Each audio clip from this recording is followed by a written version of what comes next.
Hi and hello, welcome to a brand new episode of Subham Speaks. Those who haven't yet subscribed the channel, please do subscribe to get all notifications related to education and examination at the latest.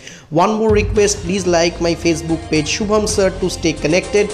Link given in the description box. Without any delay, let's get started. Dear viewers, Westbengal Joint Entrance Examination Board তাদের counselling process start করছে 12th August আর এটা চলবে 28th of October পর্যন্ত। এত দীর্ঘ সময় ধরে counselling এর আগে কখনো কন্ডাক্টেড হয়নি। প্যান্ডেমিক সিচুয়েশনের জন্য এবারের counselling process absolutely online. Verification of documents that will be done online as well. Reporting সেন্টারে কিন্তু যাওয়ার কোনো প্রয়োজনীয়তা নেই। প্রথম যেটা সুখবর সেটা হচ্ছে যে এবারের কাউন্সেলিংয়ে ওয়েস্ট বেঙ্গল জয়েন্ট এন্ট্রান্স বোর্ডের র্যাঙ্ক হোল্ডারদের জন্য সেপারেট কাউন্সেলিং হবে এবং জেই মেন স্টুডেন্টসদের জন্য একটা সেপারেট কাউন্সেলিং। জেই মেনের সেপারেট কাউন্সেলিংয়ে তাদেরকে 500 রুপিস দিতে হবে রেজিস্ট্রেশন ফি হিসেবে, কিন্তু West Bengal joint entrance rank হোল্ডারদের জন্য যে সেপারেট কাউন্সেলিং সেখানে কোনো রেজিস্ট্রেশন ফি নেই, সেটা absolutely free. West Bengal joint entrance examination rank হোল্ডারদের জন্য কাউন্সেলিং হবে 3টে স্টেপে বা 3টে সাইকেলে, ওয়্যারাজ জেই মেন ক্যান্ডিডেটদের জন্য কিন্তু একটা সাইকেলেই হবে। এবার শুরু হবে ফার্স্ট রাউন্ড আগামীকাল 12th অগস্ট থেকে। আমরা দেখে নেব যে সেখানে আমাদের কাজ কি। প্রথম যেটা কাজ সেটা হলো বেসিক রেজিস্ট্রেশন করা, এবং এই বেসিক রেজিস্ট্রেশন যেটা হবে সেখানেতে বেশ কিছু ডকুমেন্টস আমাদের আপলোডও করতে হবে। ডকুমেন্টস আপলোড কি কি করতে হবে? 10th standard admit card, 10th standard marksheet, 12th standard marksheet, domicile certificate, SC/ST OBC certificate if applicable, TFW certificate if applicable, PWD certificate if applicable for physically challenged candidates। এই সমস্ত documents কিন্তু একটা proper ফরম্যাটে upload করতে হবে as prescribe by West Bengal joint entrance examination board. তারা বলছে 150 DPI must be the size and it has to be submitted only in the PDF format and here it has to be colored document also। Photocopy থেকে কিন্তু কোনো PDF করে upload করা যাবে না, এই বিষয়টা কিন্তু আমাদের অবশ্যই মাথায় রাখতে হবে। এই ডকুমেন্টসগুলো ছাড়াও কয়েকটা ডকুমেন্টস কিন্তু হাতের কাছে রাখতে হবে, যেরকম bank details of the candidate or guardian, WBJE rank card and WBJE admit card, এবং অবশ্যই গুরুত্বপূর্ণ সেটা হলো একটা valid email ID and phone number. এমন একটা ফোন নাম্বার আমরা ওখানে ইনপুট হিসেবে দেব যে ফোন নাম্বারটা কনস্ট্যান্ট থাকবে, কারণ সমস্ত ইম্পর্টেন্ট কমিউনিকেশন কিন্তু হবে ফোনের মাধ্যমে অথবা ইমেলের মাধ্যমে। তাই ইমেল আইডি যদি না থাকে তাহলে অবশ্যই সেটা ক্রিয়েট করে নিতে হবে এবং তার পাসওয়ার্ডটা যেন মনে থাকে, কারণ পরবর্তী সময় পাসওয়ার্ড ভুলে গেলে অনেক সমস্যা হতে পারে। ডকুমেন্টস আপলোড করার সময় বা ডেটা ফিল আপের সময় যদি কোনো ভুল হয় তার জন্য কিন্তু অনেকটা সময় দেওয়া হয়েছে কারেকশন করার জন্য। 12th অগস্ট থেকে 26th অগস্ট পর্যন্ত কারেকশনের টাইম রয়েছে। কোনো ভুল ত্রুটি হলে সেখানে কারেকশন করা যেতে পারে। নেক্সট স্টেপ হচ্ছে choice locking by the candidates. 25 to 28 3 দিন টাইম থাকছে চয়েস লকিং এর জন্য। এখানে একটা গুরুত্বপূর্ণ বিষয় বলে নেওয়া দরকার, যদি কোনো ক্যান্ডিডেট চয়েস লকিং করতে ভুলে যায় তাহলে কিন্তু অটোমেটিক লক এবছর হচ্ছে না। ক্যান্ডিডেটসদেরকে ভলেন্টারিলি কিন্তু লক করতেই হবে, আদারওয়াইজ চয়েস ফিলিংয়ের জায়গাটা কিন্তু ব্ল্যাঙ্ক থেকে যাবে এবং সেক্ষেত্রে কিন্তু সমস্যা হতে পারে। এরপর 31st অগস্ট এই মাসের শেষ দিন first round of seat allotment result published হবে। রেজাল্ট ঠিক কীভাবে পাবলিশ করা হবে না, রেজাল্ট পাবলিশ করার সময় দেওয়া হবে একটা নির্দিষ্ট কলেজের একটা নির্দিষ্ট স্ট্রিম। আমরা যতগুলো অপশনই দিই না কেন শেষ পর্যন্ত রেজাল্টে কিন্তু একটা পার্টিকুলার কলেজের একটা পার্টিকুলার স্ট্রিমই দেওয়া হবে। For example Jadavpur university computer science department, x college electronics and communication engineering department, ঠিক এইভাবেই কিন্তু রেজাল্ট অ্যালট করা হবে। এখন রেজাল্ট পাবলিশড হওয়ার পর একজন ক্যান্ডিডেট ঠিক কী কী জিনিস করতে পারে? 1 নম্বর, accept and freeze the seat, accept with option for a possible upgradation to his or her higher choices or do nothing। 3টে অপশনই কিন্তু ক্যান্ডিডেটের কাছে খোলা থাকছে। লাস্ট যে অপশন, সে যদি চায় কিছুই করলো না, এমনটাও কিন্তু করা যেতে পারে। যদি অ্যাকসেপ্ট অ্যান্ড ফ্রিজ অর্থাৎ সে যদি স্যাটিসফাইড থাকে তার অ্যালটমেন্টে, তাহলে সে কি করতে পারে? যদি সে গভর্নমেন্ট ইনস্টিটিউটে অ্যালটেড হয় তাহলে তাকে 5000 জমা করতে হবে থ্রু অনলাইন ব্যাংকিং। যদি সে TFW সিটেতে অ্যালটেড হয় তাহলেও সেই একই অ্যামাউন্ট 5000 তাকে ট্রান্সফার করতে হবে ওয়েস্ট বেঙ্গল জয়েন্ট এন্ট্রান্স বোর্ডের যে অ্যাকাউন্ট থাকবে সেই অ্যাকাউন্টে সেখানে তাকে অনলাইন পেমেন্ট করতে হবে। আর প্রাইভেট ইনস্টিটিউটগুলোর জন্য 40,000 পেমেন্ট করতে হবে। এবং তার সাথে সাথেই তাকে ডাউনলোড করতে হবে allotment letter which is provisional and is subject to successful physical verification by the concerned institute. একটা প্রভিশনাল অ্যালটমেন্ট লেটার দেওয়া হবে, সেই অ্যালটমেন্ট লেটার নিয়ে কনসার্নড ইনস্টিটিউটের সঙ্গে যোগাযোগ করতে হবে, অর্থাৎ যে কলেজে আমি অ্যাডমিশন নেব সেই কলেজ বা ইউনিভার্সিটির সঙ্গে যোগাযোগ করতে হবে, তারা যে পদ্ধতি জানাবে সেই পদ্ধতিতে গিয়ে সেখানে ভর্তি হতে হবে। এবার চলে আসি অত্যন্ত গুরুত্বপূর্ণ একটা পার্টে, সেটা হলো আপগ্রেডেশন। আমি যদি স্যাটিসফাইড না হই আমার প্রেজেন্ট অ্যালটমেন্ট নিয়ে ফার্স্ট রাউন্ডে, তাহলে আমি অবশ্যই যেতে পারি আপগ্রেডেশনের জন্য, এবং তার জন্য যা করতে হবে সেটা হলো ইয়েস আপগ্রেডেশনে ক্লিক করতে হবে, আর সিট অ্যাকসেপ্টেন্স ফি সেটা পেমেন্ট করতে হবে। আর সিট অ্যাকসেপ্টেন্স ফি যদি কেউ পেমেন্ট না করে ইয়েস আপগ্রেডেশনে ক্লিক করে, তাহলে কিন্তু তাকে ফার্স্ট রাউন্ডে আর কনসিডারই করা হবে না। আর সিট অ্যাকসেপ্টেন্স ফি অ্যামাউন্ট যেটা, সেটা হলো 5,000 for TFW and government institutes, আর 40,000 for private institutes, just like the previous option, that is accept and freeze the seat। এছাড়াও আরও একটা অপশন রয়েছে, সেটা হচ্ছে ডু নাথিং, অর্থাৎ আমি কিছুই করলাম না, এবং সেক্ষেত্রে কি হবে না, the candidate will not be considered for admission in the present cycle. তাকে একেবারে এই কাউন্সেলিং প্রসেস থেকে টার্মিনেট করা হচ্ছে না, কিন্তু প্রেজেন্ট যে সাইকেল অর্থাৎ ফার্স্ট রাউন্ডে কিন্তু আর অ্যাডমিশনের কোনো সুযোগ থাকছে না। এবং এই রাউন্ডে একজন ক্যান্ডিডেট যখন ডু নাথিং অপশনে যাচ্ছে, তখন তার জন্য একটা সিট কিন্তু ভেকেন্ট হচ্ছে, এবং সেই ভেকেন্ট সিটেতে কিন্তু আপগ্রেড করে চলে আসতে পারে যে সমস্ত ক্যান্ডিডেটরা আপগ্রেড অপশনে ক্লিক করেছে। তো এখন আপগ্রেড করে এই প্রেজেন্ট সাইকেলেতেই তারা চলে আসতে পারে, তার কারণ এবারে কিন্তু জয়েন্ট এন্ট্রান্স বোর্ড একটা নতুন নিয়ম নিয়ে এসছে, সেটা হলো ইন সাইকেল আপগ্রেডেশন। এই ইন সাইকেল আপগ্রেডেশনের রেজাল্ট কিন্তু পাবলিশড হবে 7th of September, 7 সেপ্টেম্বর 2020, সেখানে কিন্তু এই ইন সাইকেল আপগ্রেডেশনের রেজাল্ট পাবলিশড হবে।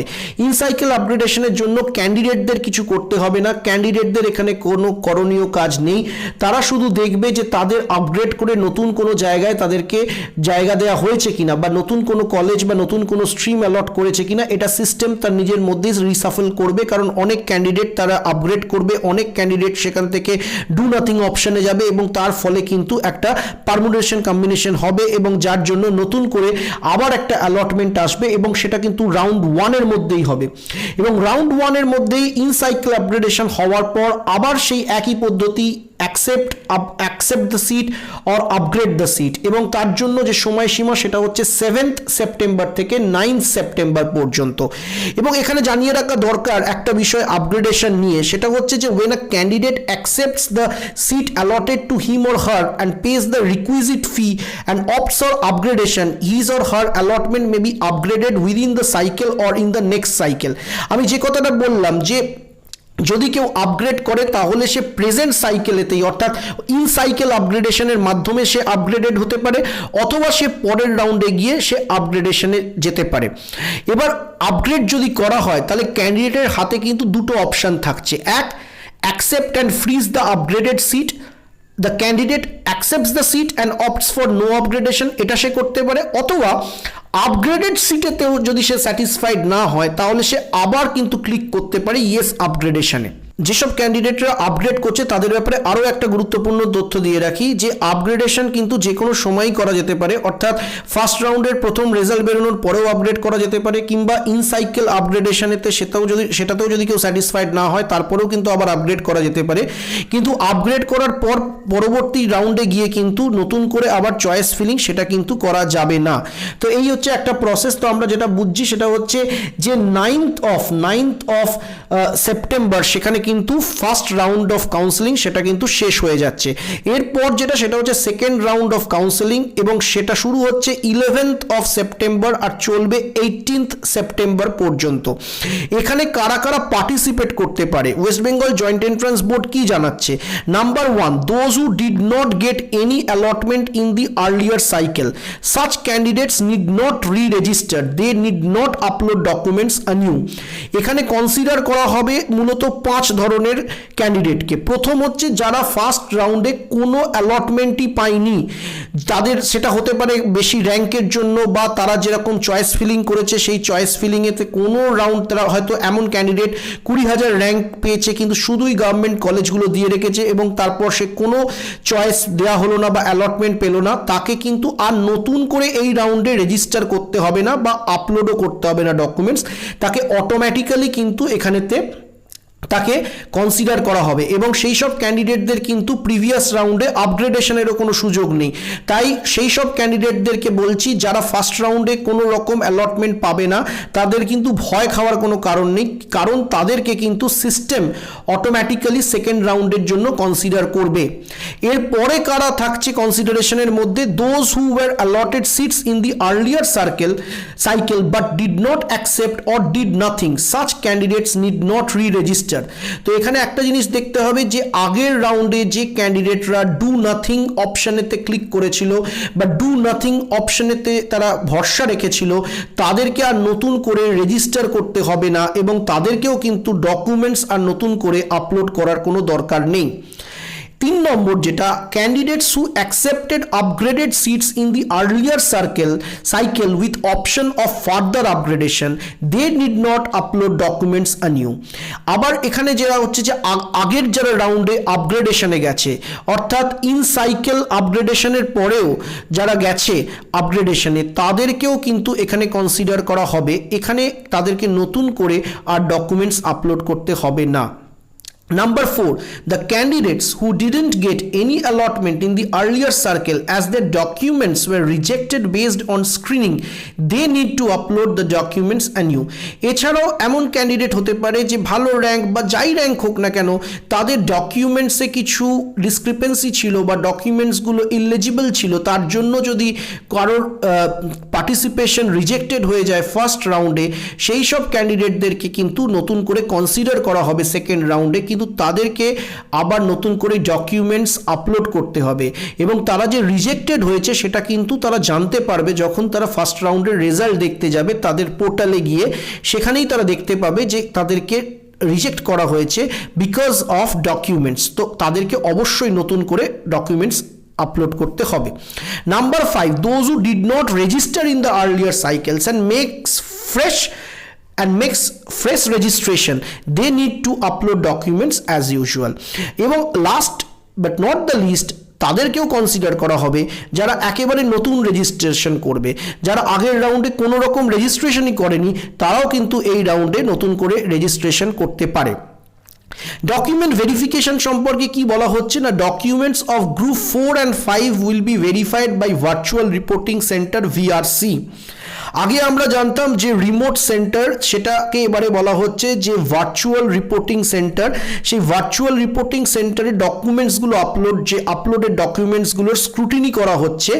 সেকেন্ড রাউন্ডে এসে শুধুমাত্র গ্রুপ 4 আর গ্রুপ 5 ক্যান্ডিডেটদেরই কিন্তু ডকুমেন্টস স্ক্রুটিনি করা হবে, অর্থাৎ যাদের রিজেক্টেড হয়ে যাওয়ার কারণে যারা নতুন করে অ্যালটমেন্ট পাচ্ছে, এবং নাম্বার 5 ক্যান্ডিডেটস, নাম্বার 5 ক্যাটাগরি সেটা হচ্ছে নতুন করে যারা রেজিস্ট্রেশন করেছে এই সেকেন্ড রাউন্ডে তাদেরই শুধুমাত্র ডকুমেন্ট ভেরিফিকেশন হবে।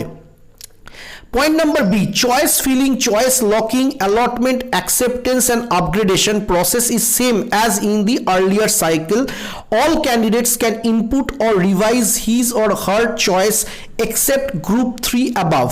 মাথায় রাখতে হবে যে choice filling, choice locking, allotment ঠিক যেমনটা রাউন্ড 1-এ বলা হয়েছিল ঠিক তেমনটাই, কিন্তু এখানেতে একটা বিষয় খুব ক্লিয়ার যে সবাই কিন্তু তাদের নতুন করে চয়েস দিতে পারবে, একমাত্র গ্রুপ 3 ক্যান্ডিডেটস অর্থাৎ যারা আপগ্রেড করে এই রাউন্ডে এসছে তারা কিন্তু নতুন করে আর চয়েস ফিলিং করতে পারবে না, আর বাকি সব কিছুই কিন্তু একই রকম, ঠিক যেরকমটা আগে ছিল ঠিক সেরকমটাই চলতে থাকবে।